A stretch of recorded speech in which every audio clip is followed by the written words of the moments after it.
Ursula has arrived. Hi, I'm Frank Antonides, Director of Project Management with Walt Disney Imagineering.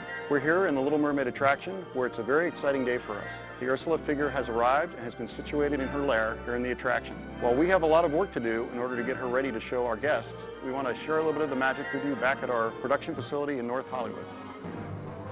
Ursula is one of the biggest animated characters we've ever done. She's huge. It's gonna knock your socks off. I admit that in the past I've been a nasty.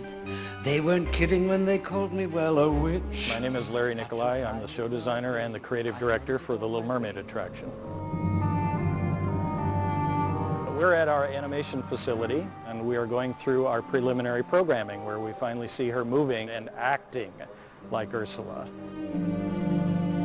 She's huge. She's 12 feet wide. She's 7.5 feet tall. She just sort of fills this whole scene with this cauldron in front of her. Poor unfortunate souls, so sad, so true. Hi, my name is Todd Mathias. I'm principal figure finishing artisan. I'm responsible for the figure finishing of all the figures in the Mermaid attraction. So that covers the paint and the costume and the hair on all of the figures. When we first started producing the Ursula figure, we researched by watching the film at least 20, 30 times and taking still grabs of it so that we could tell what she looked like in fine detail. And then we have to start finding materials that are going to let us represent that in a real world but work the way we need to. So like her body, we ended up choosing a stretch velvet so that she had a very luxurious look but still very smooth but able to move with her well.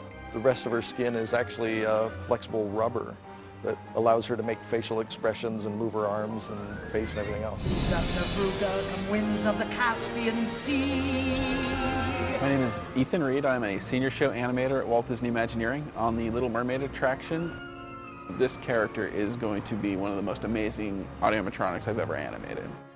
My favorite function on Ursula is her body squash and stretch. When we were watching the film early on, we noticed how much squash and stretch they got in the torso when they were animating her. So I really pushed hard to get that function put in her torso. And we have the typical torso functions that you have on an audioanimatronic figure, but she can bounce to the music. When she hits a high note, we can stretch her torso up. It's a lot of fun. The plastics department and the mechanical department here at Walt Disney Imagineering has really pulled an amazing feat here with her skin. She can stretch her elbow all the way straight and she can bring it all the way back in, and the skin keeps its shape. She has little lip sneers and she has eyebrow functions and she has analog eyelids so she can squint her eyes, and you can really get some fun play in her eye area because that's where guests are going to look first. It's remarkable. We just want people to be entertained. That's right. We just want you to be entertained.